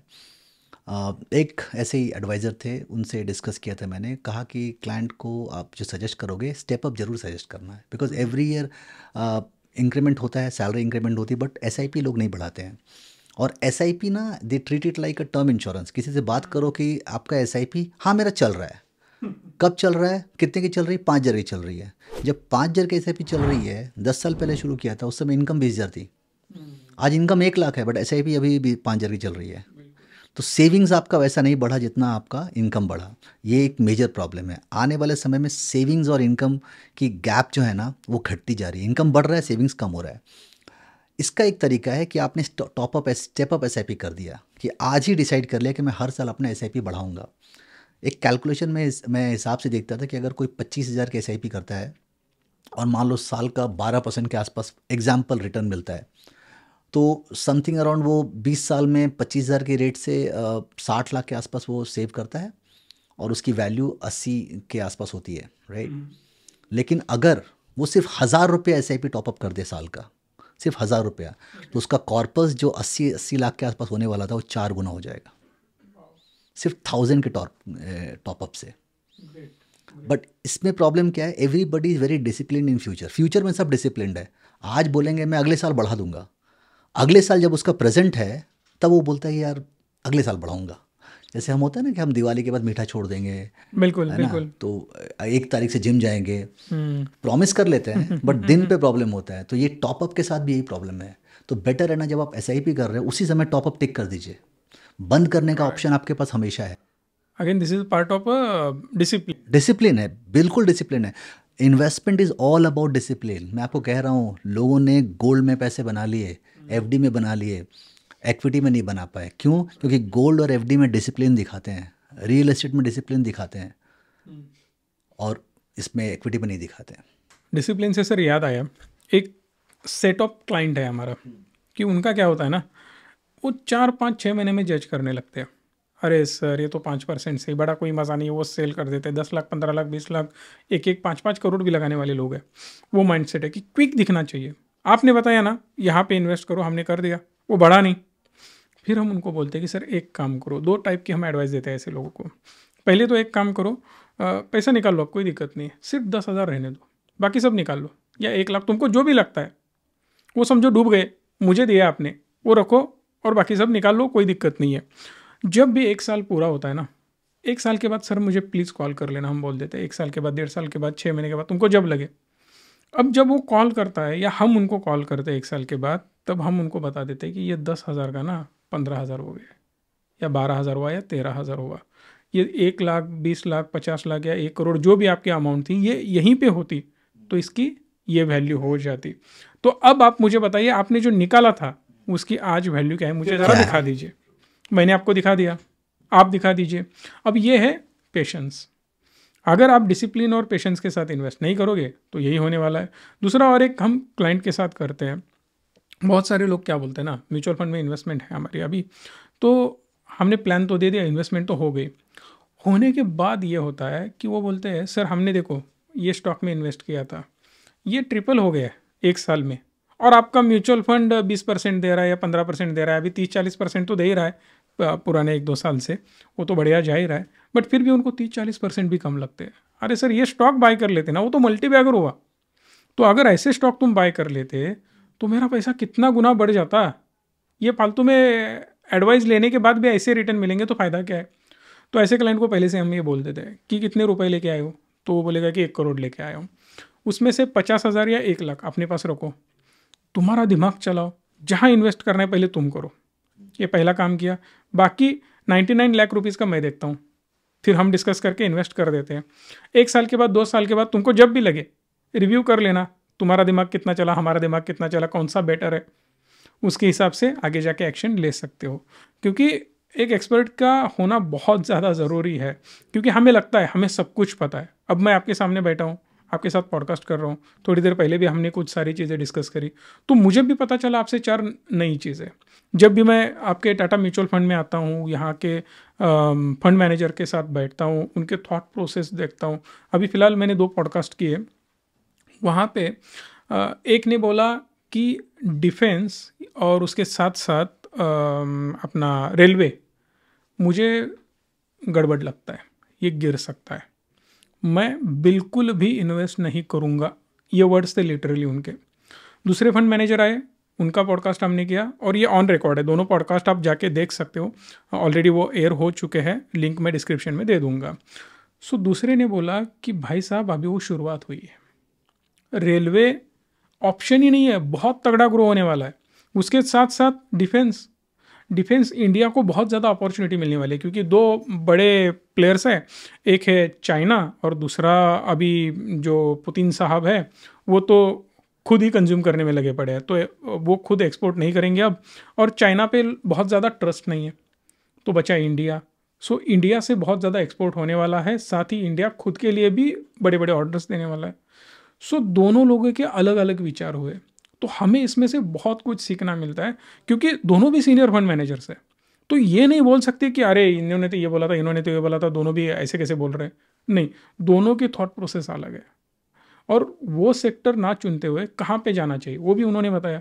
मतलब ये अपने हाथ जैसा है, 5 उंगलियां अलग अलग है, इसीलिए हर एक का इन्वेस्टमेंट अमाउंट अलग है, होराइजन अलग है, गोल्स अलग है, इसीलिए उसके हिसाब से डिस्कस करके आपके लिए प्लान बनाना पड़ेगा। सो सर, रिटर्न का एक्सपेक्टेशन क्या रखना चाहिए? आपको क्या लगता है किस प्रकार से अगर हम जाएंगे तो क्या हो सकता है? सी इसमें ना बड़ा वेग है। जैसे आपने अभी खुद कहा कि अगर किसी ने 40% रिटर्न दे रहा है, किसी फंड में 40% रिटर्न आ गया है, वो भी लोगों को कम लग रहा है क्योंकि उसने कहीं और गलती से देख लिया 45। इसको कहते हैं लॉस अवर्जन। तो लॉस अवर्जन मतलब people get anchored to some number, उसके बाद उसको कम रिटर्न, अगर मान लो मैं एंकर खुद को कर लूँ, कहीं मैंने 20% रिटर्न देखा है और उसके बाद 19% रिटर्न में भी मुझे लगेगा 1% का नुकसान हो गया है बिकॉज मैं 20 को एंकर्ड हूँ, राइट। इसमें बहुत सारे एक्सपेरिमेंट्स किए गए बिहेवियरल फाइनेंस में। जैसे मंकी एक्सपेरिमेंट बहुत फेमस एक्सपेरिमेंट है, जहाँ दो बंदरों को दो एप्पल दिए जाते हैं, एक एक एप्पल दिए जाते हैं। एक खा लेता है, बड़ा खुश रहता है, दूसरा नाराज़ होता है। क्यों? क्योंकि दूसरे को जो एक को एप्पल दिया गया था, एक एप्पल दिया, दूसरे को दो दे के एक ले लिया। तो आइडियल उसके पास भी नहीं था, उसको एक मिला, उसको खुश होना चाहिए, पर चूंकि उसने दो देखा हाथ में, तो उसको लगा मैं एक लॉस पे हूँ। तो ऐसे ही ये इन्वेस्टर्स का होता है कि उसको मिला 20%, उसको मिला 15%, बट कोई कह देगा उसको 16 मिला, जिसको लगता है मेरा लॉस है। नहीं, खुद का पोलियो देख के नाराज होते हैं खुद सर। का ही देख के नाराज मिड, होते स्मॉल हैं। और लार्ज अगर आपने दे दिया, स्मॉल में ज़्यादा दिखते हैं तो क्लाइंट बोलता है यार ये बाकी बेच दो, इसमें लगा दो सारा पैसा। तो अगर लार्ज कैप ने फर्ज करो, अगर मैं हायर साइड में बोलता हूँ, लार्ज कैप ने 15 दिया, मिड ने अगर आपको 18 दिया और स्मॉल ने गलती से उस साल 22 दे दिया, तो अब उनको लगता है लार्ज बेकार है, जबकि वो 15% में भी एफडी का 3 गुना है लगभग। मैंने ऑन रोड प्राइस की बात कर रहा हूँ, एफडी का 3 गुना है। So these are like very, मेरा मानना है कि आप 12% मान के चलिए पोर्टफोलियो रिटर्न। उसमें कुछ स्टॉक्स आपको, कुछ फंड्स आपको ज़्यादा देंगे, कुछ फंड कम देंगे, कुछ डेट होंगे, कुछ बैफ होंगे, मिला जुला के पोर्टफोलियो 12% का रीजनेबल रिटर्न आप एक्सपेक्ट कीजिए। इसके ऊपर के रिटर्न्स जो है ना, वो अगेन वो आपका एडवाइज़र अपने स्किल से ला सकता है। एडवाइज़र के साथ भगवान का बैठिए, आशीर्वाद मान लो, आशीर्वाद enjoy भी करो। है और स्किल भी है। स्किल मतलब बेसिकली हाँ, क्लाइंट के लिए skill in the sense, advisor का स्किल ये आता है कि आपके गोल के हिसाब से वो आपको कैसे गाइड कर रहा है। That is the only thing, right. Advisor भी कोई भगवान नहीं है, बट उसके पास अनुभव है कि आपके लक्ष्य के हिसाब से आपको इन्वेस्टमेंट करा सकता है। वरना आप जस्ट सोचो, 40 म्यूचुअल फंड कंपनी है, हर किसी के पास मान लो 20 प्रोडक्ट भी हैं, तो 800 प्रोडक्ट हैं। आप करने जाओ डायरेक्टली इन्वेस्ट, कैसे करोगे? कौन सा चुनोगे? एडवाइज़र दिन रात यही करते हैं, उनको पता होता है। और एक और चीज़ है खास करके कि जो रिटर्न्स है ना, आपको लगता है कि 12% 15% से कितना फ़र्क पड़ेगा। एग्जाम्पल देता हूँ, कोई अगर 30 साल का बंदा है, 25 साल का, 30, मैं 30 साल का लेता हूँ, सेफर साइड में। हमारे इन्वेस्टर्स कई उस एज में होते हैं जब होश आता है कि सेविंग्स करना चाहिए, और वो SIP करते हैं 10,000 रुपीज़ पर मंथ का, और कहीं उनको मिलता है 12% रिटर्न 30 साल में। अगर 12% रिटर्न 30 साल में मिलता है और थोड़ा सेफर साइड में मिल रहा है, तो उनका अकाउंट में समथिंग अराउंड 3.5 करोड़ के आसपास का कॉर्पस बनेगा। लेकिन अगर आशीर्वाद रहा, उनका रिटर्न थोड़ा रिस्क लिया, उन्होंने स्मॉल कैप में चल गए, अच्छा, और रिटर्न उनको मान लो 15 मिल गया, 3% तो 3% बढ़ा। तो आपको क्या लगता है, रिस्क के साथ 3% ही एक्स्ट्रा मिला ना? हाँ, सिर्फ 3%। मैंने रिस्क लिया, सिर्फ 3% मिला। बट अगर आप उसका इम्पैक्ट देखोगे उनके गोल पे, तो उनके 30 साल बाद उनके कॉर्पस में जो पहले 3.5 करोड़ मिल रहा था, अभी 7 करोड़ मिल रहा है, मतलब 100% है। तो आपने रिस्क सिर्फ 3% बढ़ाया, बट इम्पैक्ट जो है ना, वो 100% रहा। अमाउंट नहीं बढ़ाई, अमाउंट नहीं कुछ बढ़ाई, सेम है, सब सिर्फ कुछ फंड का नाम चेंज हुआ, हाँ, सीधा पैसा डबल हुआ। एग्जाम रिस्क सिर्फ 3% ही लिया आपने। अब इसको मैं 12 और 15 बोल रहा हूँ। अब एक फ़र्ज के लिए सोच लो, आपके FD में 7% भी मिलता है, और इक्विटी अगर आपको 10 भी देता है, तो FD और इसके रिटर्न में कितना फ़र्क आ गया? 3% नहीं, 100% का फ़र्क आ गया। सो वो नज़रिया आप देखते कैसे हो, बहुत इंपॉर्टेंट है। इसी प्रकार से कई बार क्या होता है ना कि हम पैसे विड्रॉ कर लेते हैं, हम चलो 20,000 तो विड्रॉ कर ले, प्रॉफिट बुकिंग कर रहे हैं। नहीं, ये आपके गोल पे बड़ा इम्पैक्ट देता है। आप कभी ये सोचिए ना कि आप आज जो विड्रॉ कर रहे हो, आप सिर्फ अमाउंट विड्रॉ नहीं कर रहे हो, इस अमाउंट की पावर ऑफ कंपाउंडिंग की क्षमता भी विड्रॉ कर रहे हो। तो एग्जाम्पल के तौर पे अगर कोई 20-22 साल का लड़का 20-25 हज़ार रुपये निकाल लेता है अपने कॉर्पस से ना, तो उसके रिटायरमेंट कॉर्पस पे 40-45 लाख का फ़र्क आता है।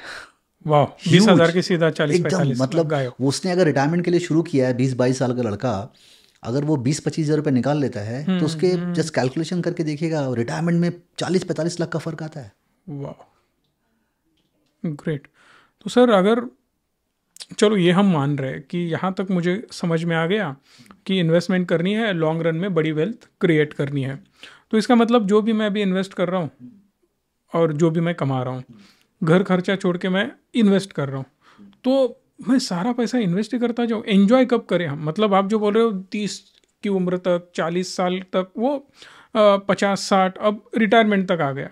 अब रिटायरमेंट को उसको मिल गया, चलो 20 करोड़ मिल गया, 50 करोड़ मिल गया, 100 करोड़ मिल गया, बट जब वो एंजॉय करने का टाइम था यंग एज में, तो अब एंजॉय नहीं किया। अब 100 करोड़ लेके क्या करूँ बुढ़ापे में? तो मेरा इसमें ये मानना है कि जैसे फॉर एग्जांपल मैं एक सेमिनार ले रहा था, I think it was in Baroda, 200-250 youngsters थे, 21-22 साल के थे। तो ऐसे मैंने एक से एट रैंडम पूछा कि महीने में कितनी बार आउटिंग पे जाते हो? तो कहा कि मैं 4 बार जाता ही हूँ, एटलीस्ट सैटरडे संडे जाता हूँ। अपोलो टायर्स में शायद काम करता था, मैनेजमेंट ट्रेनिंग्स थे। तो मैंने कहा कि एक बार आउटिंग पे जाते हो कितना खर्च होता है? तो कहा सर 1000 रुपये हो जाता है। तो मैंने कहा कि एक आउटिंग कम कर सकते हो, 4 है ना, 3 जाओ, 3 बार जाओ, एक आउटिंग कम कर लो, वो 1000 रुपये डाल दो SIP में। आज तुम 22-23 साल के हो, ये एक आउटिंग तुम आज कम करते हो तो आपका रिटायरमेंट में सीधा आपको लगभग 60-70 लाख का फ़र्क पड़ जाएगा। तो हमने आपको एंजॉय करने मना नहीं किया, आप सिर्फ थोड़ा कट कर लो। हर एक चीज़ लिमिट में होनी लिमिट चाहिए। में होनी चाहिए ना, वरना अगर 1 चम्मच चीनी खाते हो, मैं बोलूँगा 20 चम्मच खाओ रोज। पॉसिबल है? पॉसिबल नहीं है। सीधा ऊपर चला जाएगा वो बंदा कुछ ही दिनों के अंदर, क्योंकि एक लिमिट होता है, हर एक चीज़ उस लिमिट में होनी तो चाहिए। बैलेंस होता है, तो एंजॉयमेंट से मना नहीं करता, यू हैव टू, अदरवाइज इसकी कोई लिमिट नहीं है ना। आप अगर आप 4 क्यों, आप 10 बार जाओ, पूरी सैलरी उड़ा दो। बोलोगे प्राइवेट जेट चाहिए। इस के अब अभी एक मुझे कोई मेरे पास आया, एक यंग लड़का था, बोला मुझे गाड़ी लेनी है। तो ही वॉज, उसकी अर्निंग कुछ लाख रुपए के आसपास थी। मुझे गाड़ी लेनी है। मैंने बोला कौन सी पसंद है? तो कहता मुझे तो स्कॉर्पियो एन पसंद है। तो मैंने कहा कि क्यों? बोला टशन है गाड़ी में, स्टाइलिश गाड़ी है, हेवी गाड़ी है। मैंने बोला शादी होगी? बोलते नहीं अभी नहीं हुई है। मैंने बोला तो फिर तेरी ज़रूरत क्या है स्कॉर्पियो एन की? 7 सीटर है वो, क्या ज़रूरत है तुम्हारी? तुम्हारी टाटा की जो 10 लाख में गाड़ी आती है, 7 लाख में गाड़ी आती है, उससे काम चल जाएगा। तो ऑफिस जाके आना है ना। बोलता नहीं बट मुझे वो अट्रैक्टिव है। अट्रैक्टिव तो बहुत सारी चीज़ें हैं, बट अभी अगर तुम आधे, वो जो 25 लाख की गाड़ी आती, तुम 10 लाख की गाड़ी से काम चलाओ। बाय द टाइम तुम्हारी फैमिली हो गई, किड्स हो गए, 7 सीटर की ज़रूरत पड़ेगी, तुम ये क्या, तुम और बड़ी मर्सिडीज ले सकते हो। तो अभी एक्स्ट्रा लाइबिलिटी क्यों लेना? ले लोगे फिर बाद में तुमको लगेगा कि मैं एक्स्ट्रा ढो रहा हूँ, माइलेज कम है, पार्किंग के चार्जेस, मुंबई में तो पार्किंग भी वो एक्सपेंसिव तो गाड़ी लेना मतलब पाप है यहाँ सो पे। उसको समझाया मैंने। और एक्सेल पे संकेत भाई, इस पे ना मैं यंगस्टर्स को, आपके जो भी व्यूअर्स हैं उनको कहूँगा कि कभी भी कोई भी अगर दुविधा में हो ना, एक्सेल पे बैठ जाओ, एक्सेल पे लेके बैठ जाओ, सब क्लियर हो जाएगा। मैंने उनको दिखाया आपका लाइफ में टाटा पंच वर्सेस स्कॉर्पियन, आप अगर चॉइस लेते हो, ये चॉइस आपको लॉन्ग टर्म में कितना इम्पैक्ट करेगा। एंड उसको मैंने कैलकुलेशन के हिसाब से दिखाया कि आज का चॉइस, जब उसकी फैमिली, उसके बच्चे 7-8 में पढ़ते रहेंगे, he will be driving Mercedes with them. सिर्फ ये चॉइस है, आगे जो फ्यूचर अर्न कर रहा छोड़ दो, ये जो उसने बचाया है पैसा, इसी पैसे से जब उसको एक्चुअल ज़रूरत पड़ेगी 7 सीटर की, तो बहुत बढ़िया 7 सीटर लेगा। और अभी जब वो ले रहा है तो उसको ज़रूरत नहीं है, जब उसका काम चल सकता है। इसका मतलब सिंपल है कि उसके बच्चे ने पुरानी स्कॉर्पियो एन में घूमना है, हाँ, या नई मर्सिडीज में घूमना है, वो अभी उसको चूज करना पड़ेगा। एकदम सही तरीके से आपने रखा। उसमें मेरा भी सर यही हुआ कि जो एक्सपीरियंस है ना, मेरा खुद का भी है, क्लाइंट का भी है, जब आपके पास बड़ी अमाउंट आ जाती है तब आपकी सोच भी बड़ी हो जाती है। क्योंकि मेरे खुद के पास फॉर्च्यूनर है, मेरा सपना था लेना है, वो मैंने ले ही लिया मतलब मैंने वो सोचा नहीं, मैंने वो ले लिया है। बट उसके बाद मैंने प्लान किया कि एस क्लास लेनी है, तो हम गए शोरूम में, ट्रायल ले ली, सब कुछ ले लिया, और मतलब लेना ये डन करके ही आना, ये दिमाग में था। मैंने ट्रायल ले ली, सब कुछ हो गया, सी क्लास ट्रायल ले ली, BMW के कुछ मॉडल्स मैंने ट्राई कर लिए, और घर में आने के बाद लगा अबे यार, तो ये है जो कार वो कितना चलाता है। आज मैं खुद जो आया हूँ ना, अभी आपके पास मैं मुंबई में आया हूँ, मैं खुद रेंटेड कार लेके आया हूँ ड्राइवर के साथ। मैंने सोचा क्यों अपनी कार निकालनी है, क्यों मुझे ड्राइविंग करना है, नहीं मैं पीछे आराम से बैठूंगा, वो ड्राइवर लेके आ जाएगा। हमारा ड्राइवर नहीं था इसीलिए मेरे कार के लिए आज, तो मैंने सोचा कि चलो मेरी कार भी नहीं लेते, सीधा रेंटेड कार लेके आ जाते हैं। तो बाद में आपकी सोच इतनी सटल हो जाती है ना कि क्यों खामखा 2-4 करोड़ उड़ाने, जिस जगह पे उड़ा के कोई इतना ज़्यादा सेटिस्फेक्शन तो नहीं मिलने वाला। मटेरियलिस्टिक चीज़ से होता क्या है, 10-15 दिन सुकून आ जाता है कि बढ़िया से घुमाओगे कार, इधर उधर जाओगे। तो मैंने और एक चीज़ नोटिस करी है सर मेरे ही बिजनेस में, कि हमारे यहाँ भी होता है कि बढ़िया कैमरा ले लेते हैं, इक्विपमेंट्स ऐड कर लेते हैं। अब ये पॉडकास्ट कर रहे हैं, समझो ये 10-10 लाख के कैमरे हमने लगा दिए, ये करो वो करो, वो लगता है कि और अपग्रेड करते हैं।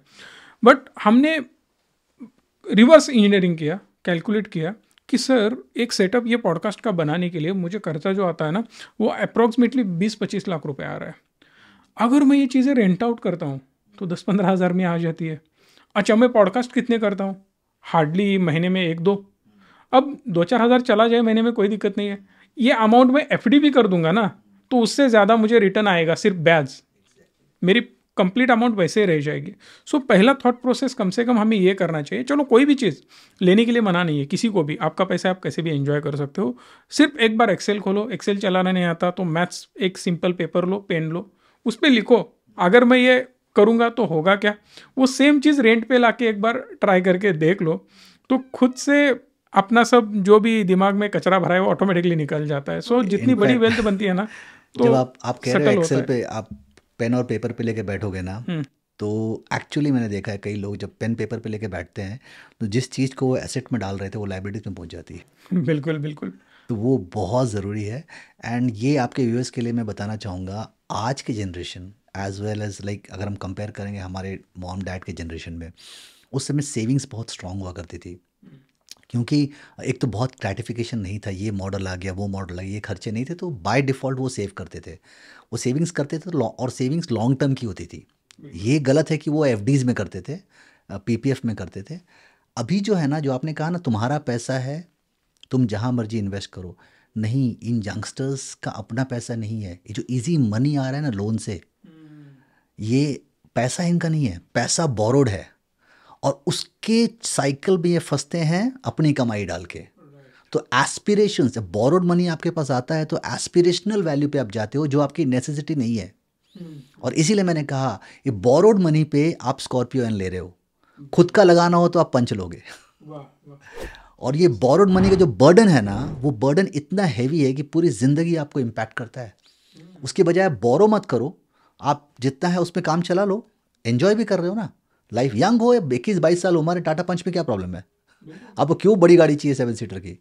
और वो ट्रैप में ना फंसो और सेविंग्स करो और बाद में अपने एस्पिरेशंस पूरे करो। तो balance has to be there. इस पे भी मेरा एग्जाम्पल है। जब छोटा था ना, मैं हर बार मेरी दादी को बोलता था, मतलब मेरे पिताजी के पास सिर्फ साइकिल थी, उसके अलावा कुछ नहीं था।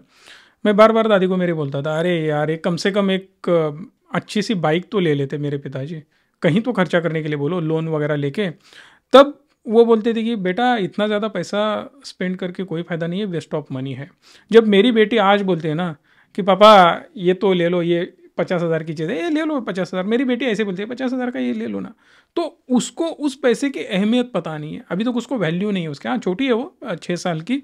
बट जब मैं छोटा था तब मुझे रियलाइज़ हो रहा है कि मेरे पापा को क्या लगता होगा कि मैं अगर उनको बोलता था कि उनकी 2-4 महीने की कमाई एक ही टाइम में उड़ा दो, हाँ ले लो ना, कौन सी बड़ी बात है।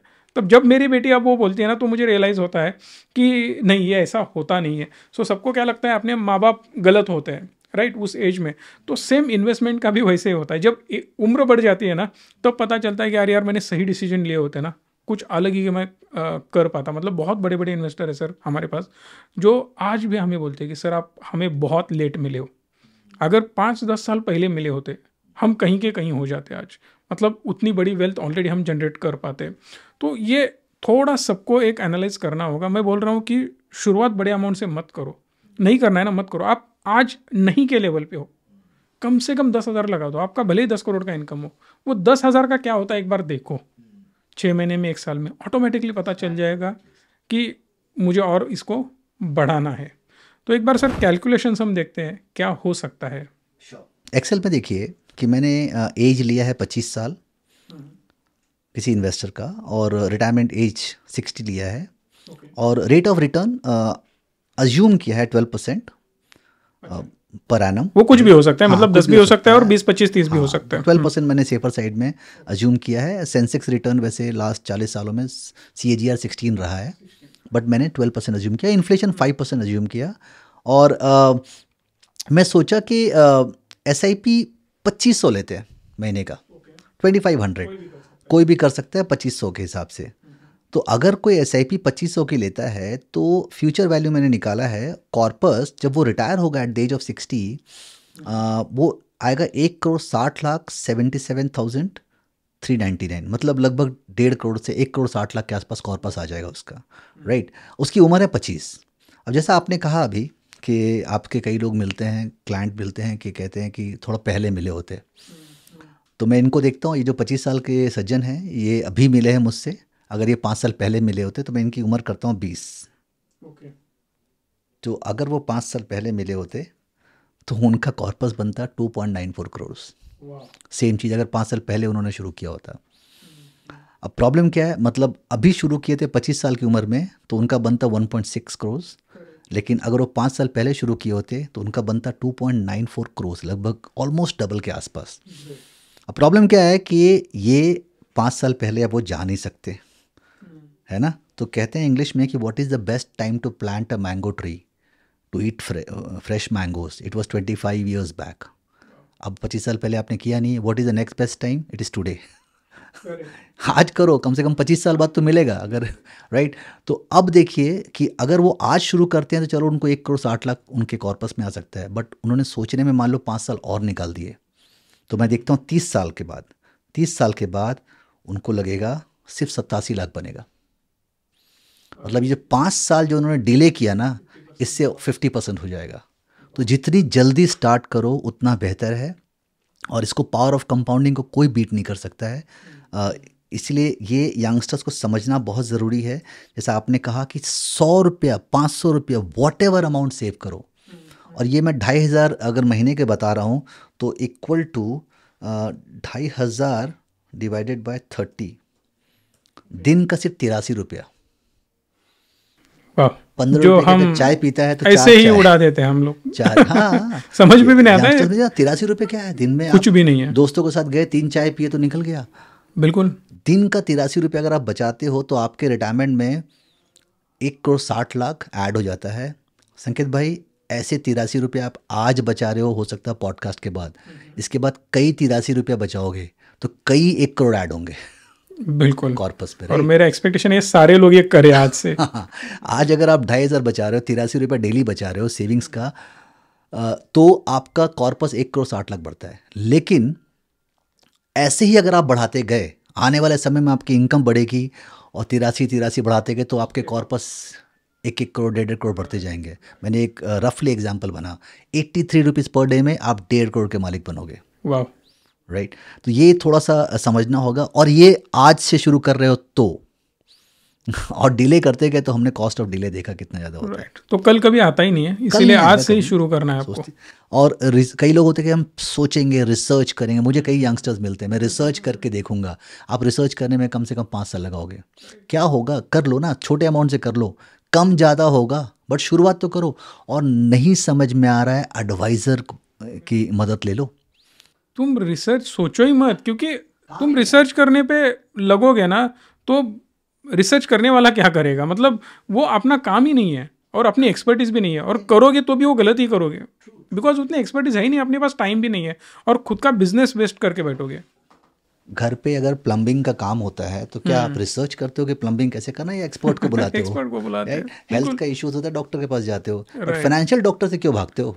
एग्जैक्टली, वो बहुत ज़रूरी है आज की तारीख में। इसीलिए मैं लोगों को बोलता हूँ ना कि हमारे पास मत आओ, कोई दिक्कत नहीं है, किसी के भी पास जाओ, बट प्रॉपर एडवाइस लो, 1-2 जगह पे जाओ, नॉलेज लो, समझो उसको कितना नॉलेज है। और दिक्कत ये भी है सर, बहुत सारे ऐसे एडवाइज़र भी है जिनको पता ही नहीं है एक्चुअली क्या चल रहा है मार्केट में, और तो वो भी थोड़ा देखना पड़ेगा, क्योंकि आपको 5 मिनट में समझ में आ जाएगा सामने वाले बंदे को जेन्युइनली नॉलेज है या नहीं है, क्योंकि वो आपको क्या बोल रहा है।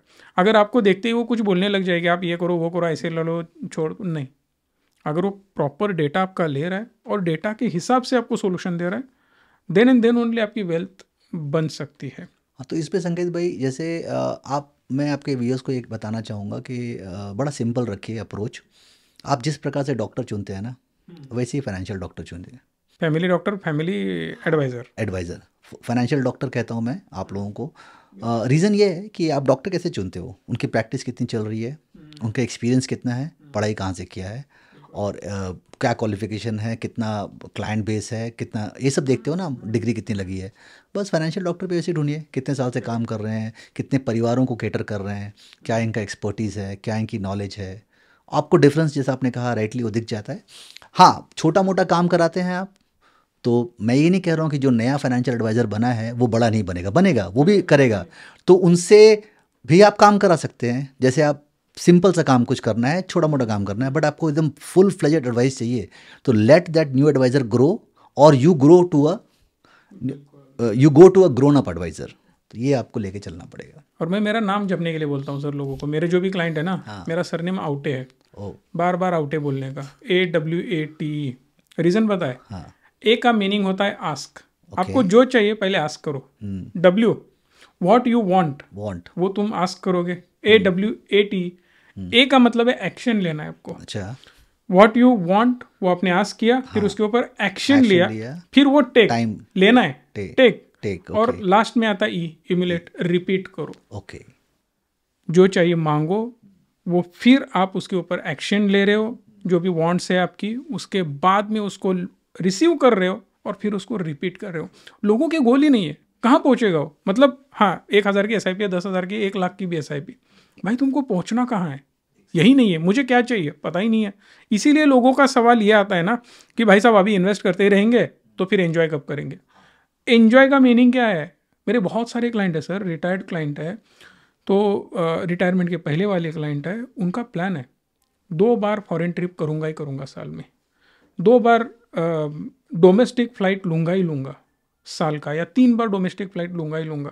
अब उसके भी हमने प्रॉपर प्लान बना के रखे उनके लिए कि तुम कितना भी घूमो, कुछ भी करो, पैसा ख़त्म नहीं होना चाहिए। एक सिंपल एग्जांपल मैं क्या देता हूँ, आपका जो पैसा है ना, उसको घर की टंकी समझो, फुल होनी चाहिए। तुमको नहाना है, 1 बकेट निकाल लो, पीना है 1 गिलास निकाल लो, सो दैट वो टंकी ख़त्म नहीं होनी चाहिए। अगर तुम टंकी में पानी नहीं रखोगे तो कैसे एंजॉय कर पाओगे? तो पहले उसको भरने का सोचो, बाद में निकालने के लिए बहुत सारे ऑप्शंस है, तो पहले भरना चाहिए। सो आपके क्या व्यूज़ है इसके ऊपर? बिल्कुल सही है। और आपने जो कहा कि financial planning and all this things are very important, अभी नया कंसेप्ट चल रहा है। जनरेशन में भी बहुत बदलाव आ रहा है। अभी की जो जनरेशन है ना, जेन जी, इनका थोड़ा सा लाइफ में एक्सपीरियंशियल जो अनुभव है ना, उसके पीछे जाते हैं। तो मैंने कई यंगस्टर्स से, मेरी बेटी खुद इस जनरेशन की है, तो जब इंटरेक्ट करता हूँ तो मालूम चलता है कि इनको गाड़ी नहीं खरीदनी है, इनको महंगे फ़ोन नहीं लेना है, बट इनको जाके बंजी जंपिंग करनी है। ये कहते हैं कि मैं अभी बंजी जंपिंग नहीं करूँगी तो आपके एज में तो कर ही नहीं पाऊँगी। और मुझसे पूछते, पापा आपने कभी किया बंजी जंपिंग? मैंने कहा मैंने कभी नहीं किया। बोला अब नहीं कर पाओगे, आपको करना था जब आप गाड़ियाँ खरीद रहे थे, आप मोबाइल फ़ोन ले रहे थे, आपको कूदना था। तो इनका ना बहुत व्यू चेंज हो रहा है। तो इनके जनरेशन के हिसाब से ना एक फाइनेंशियल प्लानिंग से एक ऊपर कॉन्सेप्ट आ गया है लाइफ प्लानिंग। तो हमको मर्ज करना पड़ेगा फाइनेंस और लाइफ को, कि लाइफ के आपको डिफरेंट स्टेजेस की डिफरेंट ज़रूरतें हैं। तो आप फाइनेंशियल प्लानिंग अपने एडवाइज़र के साथ बैठिए और अपनी लाइफ की प्लानिंग से मर्ज कीजिए कि आपको लाइफ में क्या करना। आपको घूमने का बहुत शौक है, तो आप घूमने के शौक के लिए प्रोविज़न बनाइए, but you will have to cut down on something else. फिर आप गाड़ी चेंज करने का शौक साथ में नहीं रख सकते, आपको वहाँ कट करना पड़ेगा। फिर आपको थोड़ा आउटिंग खाने का कम करना पड़ेगा। तो आपकी लाइफस्टाइल के हिसाब से आपको जो आपने कहा ना, एन्जॉयमेंट बड़ा ब्रॉड टर्म है, राइट? बट उसको आपको तोड़ना पड़ेगा और समझना पड़ेगा एक्चुअली क्या एन्जॉयमेंट है, क्या नेसेसिटी है, क्या आपकी लाइफ का पार्ट है, और फिर लाइफ को प्लानिंग करना पड़ेगा। एक क्लाइंट मुझे मिले थे तो कह रहे थे कि मैंने बहुत सेविंग्स की, अब पछता रहा हूँ। मैंने कहा, मैंने पहले बार बंदा को देखा सेविंग्स किया पछता रहा है। कहता है कि मैं 60 का हूँ, 30-35 करोड़ रुपए सेविंग्स कर लिया मैंने, दोनों बच्चे गूगल में हैं, US में सेटल हैं, उनके पास बहुत पैसे हैं, उनको पैसे नहीं चाहिए, और मैंने बहुत सारे एस्पिरेशंस अपने मार लिए। अब वो मैं कर नहीं सकता बिकॉज एज ऐसी होगी, तो क्या करूँ इन पैसे का। तो अगर मुझे कोई सही में लाइफ प्लानिंग किया होता तो मैं लाइफ एंजॉय भी करता, बैलेंस भी करता, आज इतना कॉर्पस रहता कि मैं। तो इसीलिए आपकी बात मुझे अच्छी लगी कि आपको एंजॉय भी करना है, but enjoyment has to be defined. Correct कि आप कितना लिमिट है, वही उसी को ही गोल में डालो। एग्जैक्टली। तो वो भी आपकी लाइफ का गोल होगा। जब हम गोल प्लानिंग की बात करते हैं, वो भी आपके गोल का हिस्सा होगा। हाँ, short term goal, long term goal, mid term goal, वो सारे होंगे और उसी से ही आपका प्लान बनेगा। But you can't have all. Exact. आपको बैलेंस, इसको मेंटल अकाउंटिंग कहते हैं कि नहीं, आपको वो बैलेंस रखना पड़ेगा। एक्सेल आपकी बता देगी ये एरर आ रहा है, एग्जैक्टली, मैच ही नहीं हो रहा है। एग्जैक्टली, मतलब आप 1 लाख कमा एग्जैक्टली। रहे हो और 2 लाख का गोल रख रहे हो, ये एकदम इम्पॉसिबल है। एकदम बहुत सही बोला आपने। इसी में फेलियर होता है यंगस्टर्स का, करेक्ट है। फाइनेंशियल फेलियर जो हो रहा है इसी में हो रहा है। एंजॉयमेंट के नाम पे दे वांट एवरीथिंग। उनको बड़ी गाड़ी भी चाहिए, उनको आईफोन भी चाहिए, उनको करेक्ट। फॉरेन ट्रिप भी चाहिए, उनको आउटिंग भी, रेस्टोरेंट में और भी जाना ये है। सब लेने के बाद आपका पूरा दिन जाने वाला है, इनकम बंद हो गया। इसका मतलब ये सब एंजॉय कब करोगे? दिन भर घर में बैठ के एंजॉय करना पड़ेगा या घूम के एंजॉय करना पड़ेगा, काम बंद हो गया, मतलब इनकम बंद हो गया। तो ये बैलेंस्ड होना चाहिए। और सबसे सर दिक्कत ये है ना, 2 कैटेगरी के लोग अभी बन चुके हैं। एक तो एक्सट्रीम उनके बहुत बड़े बड़े गोल्स है कि भाई मुझे टाटा बिरला अदानी अंबानी बनना है, और दूसरा जो है ना, चलो भाड़ में जाए दुनिया, जो आ रहा है मैं एंजॉय करूँगा, आराम से बैठा रहूँगा घर में। तो बीच वाली कैटेगरी गायब ही हो चुके हैं ऑलमोस्ट। कि हमें लोग आके बोलते हैं सर 10 साल में रिटायर्ड होना है, 5 करोड़ चाहिए या 2 करोड़ चाहिए, आधा पैसा बिजनेस में डाल दूंगा, बिजनेस ग्रो कराता रहूँगा, आधा पैसा बच जाएगा, इन्वेस्टमेंट कर लूँगा। तो मतलब इस लेवल की सोच अभी चल रही है, और एस्पिरेशंस बहुत ज़्यादा बढ़ रहे हैं लोगों के। तो इसमें थोड़ा सा मतलब हमको गाइड करना पड़ेगा लोगों को स्मार्ट गोल की तरफ। जो सुना हम सब ने है, बट कितने लोग एग्जीक्यूट करते हैं? Goal should be smart, specific, measurable, achievable, realistic and time bound. अगर आपने 5 फिल्टर लगा दिए तो आपके गोल अपने आप सेट हो जाएंगे। हम कभी भी किसी गोल, जैसे फॉर एग्जांपल किसी ने कहा टाटा बिरला बनना है, अब आप स्मार्ट में फिट करो, क्या अचीवेबल है, क्या रियलिस्टिक है, क्या टाइम बाउंड है। टाटा बिरला बनना है, कब? जब आपकी उम्र 120 साल रहेगी, तो बन के भी क्या करोगे, राइट? तो आप अगर इन चारों फिल्टर पे डालोगे ना, तो बहुत रियलिस्टिक हो जाएगा और फिर आपके फाइनेंशियल प्लानिंग से मैच होगा। आता है, ये प्रॉब्लम्स आएंगे, यंगस्टर्स भी आएंगे, बट मेरा वही है कि एटलीस्ट ये भी गोल्स, हाई एस्पिरेशनल गोल्स भी सोच रहे हैं ना, उसके लिए इन्वेस्ट करना शुरू कर रहे हैं तो भी ठीक है। एटलीस्ट शुरुआत तो कर रहे हैं। कहते हैं ना, मिल ही जाएगी मंजिल हमें भटकते ही सही, गुमराह तो वो वजह घर से निकले ही नहीं। तो ये शुरुआत तो करें। करेंगे सर। मतलब मेरे हिसाब से जिस तरीके से अब लोग सोच रहे हैं ना, बढ़िया सोच रहे हैं। मतलब मैं ये बिल्कुल नहीं बोलना चाहता कि वो गलत सोच रहे हैं। बहुत सारे लोग अभी ट्रैक पे आ रहे हैं, इसीलिए हम फाइनेंशियल अवेयरनेस फैला रहे हैं, चैनल पे बहुत सारे वीडियोस हम अपलोड कर रहे हैं, आप जैसे एक्सपर्ट लोगों को हम ला रहे हैं। उसका रीज़न ही वही है कि लोग कुछ ना कुछ और बेटर खुद की लाइफ को बना पाए, अच्छा खासा कॉर्पस बना पाए। क्योंकि मेरे हिसाब से जहाँ तक मैं जानता हूँ, मैं लोगों को बोलता हूँ, आपके जीवन में जो भी प्रॉब्लम्स है ना, वो लिख के रखो। जो भी उसमें से प्रॉब्लम्स होंगे, मोर देन 50% प्रॉब्लम जो भी है, वो आपके फाइनेंस की वजह से, पैसों की वजह से है। क्योंकि कहीं ना कहीं वो लिंक हो जाता है, तुमने मुझे ये नहीं दिया, वो नहीं दिया, ऐसे वैसे। हम खुद को शाम को बोलेंगे यार मैं ये एंजॉय ही नहीं कर पाया बिकॉज ऑफ मनी। तो वो प्रॉब्लम सबसे बड़ा है, उसको पहले सॉल्व करना होगा, और बाद में सारे प्रॉब्लम के सोल्यूशन अपने आप निकलते जाएंगे।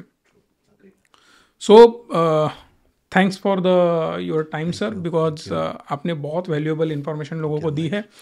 सारे लोग भी डेफिनेटली कमेंट बॉक्स में बताएंगे। जो भी सर को क्वेश्चन आप पूछना चाहते हो, प्लीज़ आप कमेंट बॉक्स में पूछ सकते हो। सेकंड पार्ट सर के साथ हम जल्दी प्लान करने वाले हैं। आई होप सो कि सर सेकंड पार्ट के लिए एग्री हो जाएंगे। More than happy. That's all. Thank you so much sir. Video को लाइक, शेयर और चैनल को सब्सक्राइब भी करना। धन्यवाद।